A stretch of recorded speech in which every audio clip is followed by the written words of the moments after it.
Olá galera, tudo bem com vocês? O missionário João Batista Ferreira na área para mais um pequeno vídeo. Agradeço os inscritos que chegaram no canal, estava meio parado de inscritos, né? Chegou 1, 2 ou 3, agradecemos a Deus e a você que está compartilhando o vídeo, a você que está transmitindo essas pequenas catequeses para mais pessoas. Olha, vou fazer aqui um vídeo bem especial na intercessão de Nossa Senhora de Anguera e Santo Padre Pio para falar sobre o dogma da Imaculada Conceição da Virgem Maria, né? Os irmãos protestantes falam que o dogma e aquele vídeo anterior, o protestante estava colocando lá que foi doutrinas colocadas dentro do contexto católico por motivos e primazias pagãos, né? Não é assim, galera. Todo dogma da Igreja Católica, que a Igreja crava como dogma, a igreja está exercendo aquela poder que Deus, nosso Senhor Jesus Cristo, deu de ligar e desligar. Mas o dogma, ele é algo que não foi criado pela igreja. Simplesmente a igreja ratificou o que as escrituras já mostravam, tá certo? Vamos entender um pouquinho mais sobre a questão. Hoje vai ser muita Bíblia, muitos textos. Eu não vou deixar nada aqui na tela não, mas eu peço a você, se você quer aprofundar no tema dogma da Imaculada Conceição, escuta aqui o que eu vou falar no contexto teológico com a Bíblia, e depois vou botar uma série de textos bíblicos aqui que comprovam claramente o dogma da Imaculada Conceição. Você não é obrigado a acreditar se você não quiser, mas se você quiser acreditar e quiser estudar a fundo, pegue um lápis, pegue uma pequena caderneta, colocar ali em cima dogma da Imaculada Conceição e vai colocando aqui alguns dados que eu vou falar, se for possível, e os versículos bíblicos, tá certo? Vai ser muitos. E ainda eu vou falar aqui, fala de dois principais pastores, né, no meio protestante, que falavam coisas diferentes da Virgem Maria, dos protestantes de hoje. É claro que é protestante do passado, né? Não é o primeiro, o herege Martim Lutero, mas fala algo bem interessante, João Galvino, sobre a questão da Virgem Maria. Hoje, as igrejas que são deriundas deles, os pastores falam totalmente diferente, né? Não seguem os seus mestres, entre aspas, né? Vamos lá, acusação protestante. O dogma da Imaculada Conceição, os protestantes acusam que surgiu no ano 1854. Não é que surgiu, a igreja ratificou nessa data. Vamos lá, este dogma está contido no próprio texto do livro do Gênesis. Pegue um lápis, papel e vá colocando aí. Gênesis capítulo 3, verso 15. Pois aí se prediz que o futuro Salvador e a sua Santa Mãe terão uma inimizade total com Satã, o que lhe imporão derrota total, o que é incompatível com a condição de quem tivesse estado por um momento sequer sob o pecado, pois sob o maligno. Pressupõe a concepção imaculada não só de Cristo enquanto homem, mas também de sua Santa Mãe. Se a Virgem Maria tivesse tocado no pecado, o demônio tinha vencido. O que é que está escrito lá no Gênesis 3,15? Porém, inimizade entre ti e a mulher, entre a tua descendência e a dela. Deus fala que vai pôr inimizade entre Satã e a mulher a Virgem Maria, minha gente. Como é que ele vai pôr inimizade se a Virgem Maria fosse uma pecadora, como falam os irmãos protestantes? Não teria lógica, né? Destinada a ser mãe verdadeiramente virginal do Cristo Deus, não podia ela ter contato com o pecado. Ademais, se a alguém fosse dado escolher para a própria mãe, não escolheria a mais virtuosa, a mais pura, a mais santa? Uma pergunta. De fato, Jesus não só pôde escolher sua mãe, mas fazê-la, pois Ele é Deus. Ele pôde escolher e colocar tudo o que Ele queria nela, porque Ele é Deus. Ele criou sua própria mãe. Ele fez, pois, imaculada a sua mãe, isto é, isenta de toda a culpa original. O dogma da Imaculada Conceição da Virgem Maria foi realmente promulgado pelo Papa Pio IX em 1854, como já se sabe. foi a confirmação de uma verdade que foi entendida pela igreja em todos os tempos, desde os primórdios. Essa verdade ela não veio surgir em 1854, mas desde os primórdios. Eu vou falar aqui, eu vou colocar aqui um texto da patrística lá do século IV, e eu não fui nem buscar mais em outras fontes, mas tem mais para trás. Para o irmão protestante não ficar passando besteira, porque tem irmão protestante que é ignorante, não estuda, para estudar a Bíblia, temos que estudar a história da igreja, ó. A Santo Agostinho, não pode só pegar a Bíblia e sair lendo, tirando os contextos dos textos, não. Vamos ter cuidado. Como já se sabe, foi a confirmação de uma verdade que foi entendida pela igreja em todos os tempos, desde os seus primórdios. A promulgação do dogma não é criar a verdade, mas apenas ratificar e colocar um termo às discussões sobre sua pertinência. É o Papa usando de toda a sua autoridade, Mateus 16, 19, o poder de ligar e desligar. O Papa Pio IX usou, cumprindo o mandato de Jesus para confirmar os irmãos na fé. Foi o que Jesus deu a Pedro, capítulo 22 de São Lucas, verso 32. Confirma teus irmãos na fé, e é isso que os papas têm o dever de fazer. Por isso, os padres da igreja nunca tiveram dúvida. Roma lacuta casa finita, assim fala Santo Agostinho. Roma definiu, questão encerrada. Olha só a moral que Deus deixou para o seu grupo de apóstolos, né? Basta a gente ver o que ele fala em Lucas 10,16. Quem vos ouve a mim ouve, quem vos rejeita a mim rejeita. Mas prestem atenção que esse dogma ele vem sendo trabalhado nas Escrituras desde no capítulo 3 do livro do Gênesis, versículo 15. Olha uma fala aqui de Martim Lutero, um dos primeiros, o primeiro adepto, né? E o fundador da igreja luterana. Lutero nasceu no ano 1483 e faleceu no ano 1546, né?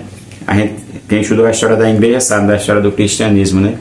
Lutero e a sua revolta no ano 1517 e criou sua própria igreja, né? Olha o que Lutero falou: não há honra nem beatitude que sequer se aproxime por sua elevação da incomparável prerrogativa superior a todas as outras de ser a única pessoa humana que teve um filho em comum com o Pai Celeste.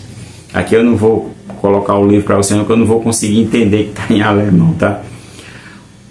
Mas olha o que Lutero falou: foi a única, ela é privilegiada, a Virgem Maria. A única. Olha o que João Galvino colocou, olha.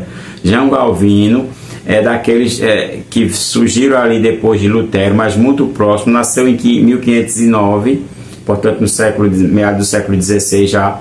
Faleceu em 1564. Olha o que fala João Galvino, o francês. Olha, João Galvino escreveu: não podemos reconhecer as bênçãos que nos trouxe Jesus sem reconhecer ao mesmo tempo qual imensamente Deus honrou e enriqueceu Maria ao escolhê-la para a Mãe de Deus. Olha, ele já ratificava aqui a Theotokos, né? A Mãe de Deus.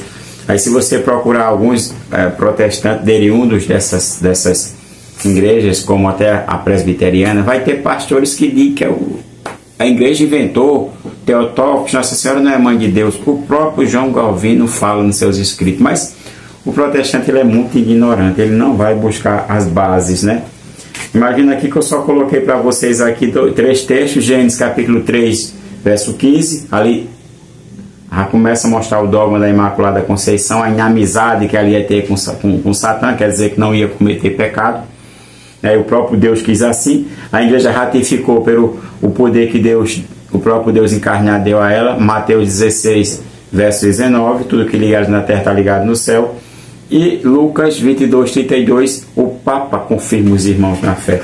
Olha, eu vou mostrar alguns dados interessantes para vocês, como eu falei. Olha o que fala, pega a Bíblia aqui da Eclésia, o que fala Jó no capítulo, para a gente entender mais, no capítulo 14, verso 4 Profeta Jó, olha, quem pode fazer sair o puro do impuro? Ninguém. Portanto, a Virgem Maria, ela é pura sim. Jó 14.4, ninguém pode fazer sair o puro do impuro.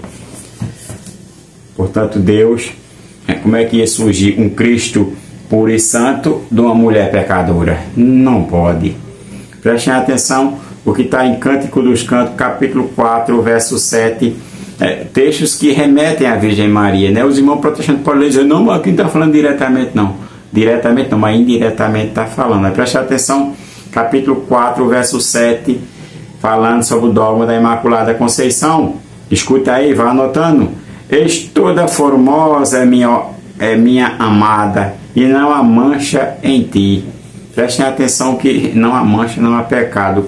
Quem nas Escrituras não poderia ter pecado para conceber o Santo de Deus? A Virgem Imaculada. Olha, eu vou colocar aqui outra fala da patrística tirada deste livro aqui, né?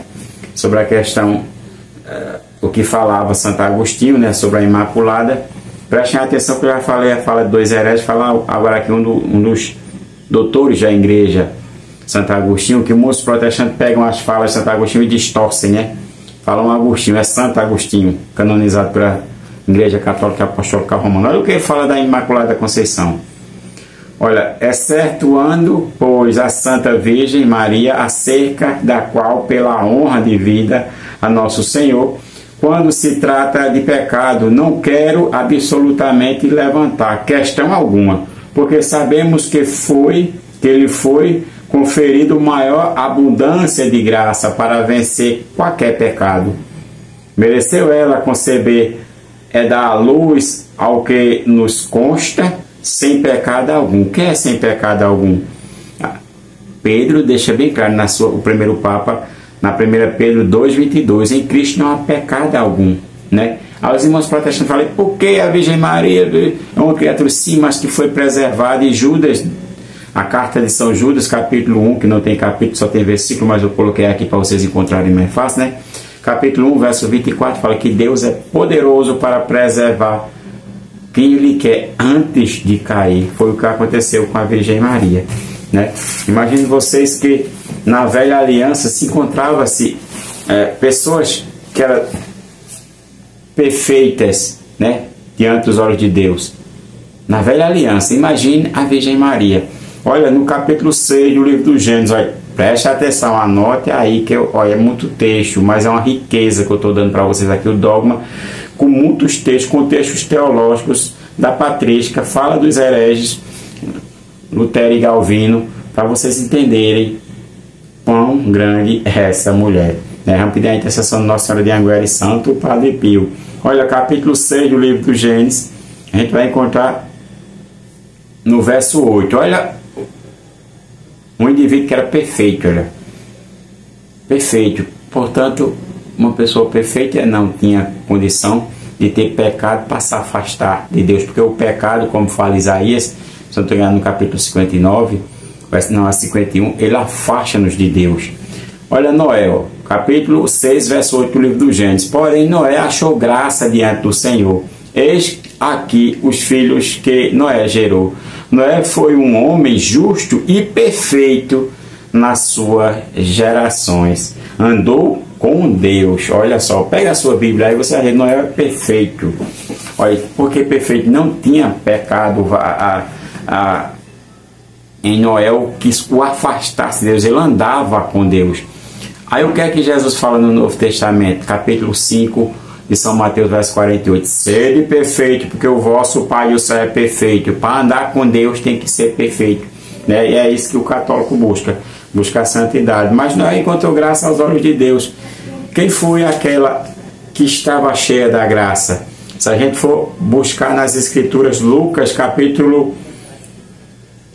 1, verso 28, fala, entrando o anjo, disse-lhe, ave cheia de graça, o Senhor é contigo. A Virgem Maria, ela é cheia da graça, minha gente. Por isso que Santa Isabel, ela cheia do Espírito Santo, ela proclama, exclamou em alta voz, bendita és tu entre as mulheres, bendito é o fruto do teu ventre, de onde me vem a esta honra de vir à minha casa a mãe do meu Senhor. Prestem atenção, olha. Se Noé era perfeito porque andava com Deus, e a Virgem Maria que concebeu o próprio Deus. Preste atenção no que fala Lucas 1, capítulo 1, verso 35. Respondeu-lhe o anjo, o Espírito Santo descerá sobre ti. Nenhum personagem bíblico tem uma palavra tão forte. E a força do Altíssimo te envolverá com tua sombra. Por isso, o ente santo que nasce de ti será chamado Filho de Deus. Aí Jesus deixa bem claro, né? Se a árvore é boa, o fruto é bom. Se a árvore é mal, o fruto é mal. Por isso que já fala, capítulo 14, verso 4. Quem pode tirar o puro do impuro? Ninguém, olha. É muitos textos para vocês. Eu poderia colocar aqui, que na Bíblia os irmãos protestantes falam, não, mas a Bíblia não tem exceção, todos pecaram. Vai usar aquele texto de Romanos. Não, a Bíblia tem exceção. Basta ver em Hebreus 9, 27.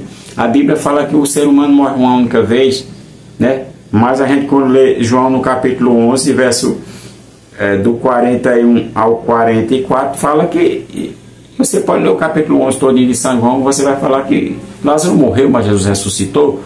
Aí Lázaro possivelmente morreu de novo, ele não permaneceu. É uma exceção. Você entender que Nossa Senhora, ela é uma exceção. E eu provei aqui no contexto bíblico, no contexto tradicional com Santo Agostinho aqui. Olha, Agostinho, e mostrei 10 no livro do Gênesis, capítulo 3, verso 15, porque a Imaculada, ela é perfeita, né? Se Deus perfeito pôde criar a sua mãe, ele ia criar com pecado. Aí é pro cara ficar meio... Tem que ser um cavalinho mesmo, né? Porque se não pensar desta maneira, só se for um cavalinho. Você que é católico aí, compartilha esse vídeo, se inscreva no canal. Vamos que vamos. Santo Padre Pio, Nossa Senhora de Anguera, interceda por nós. Mais vídeos farei, mostrando mais verdades católicas para você, católico. Compartilha esse vídeo, se inscreva no canal.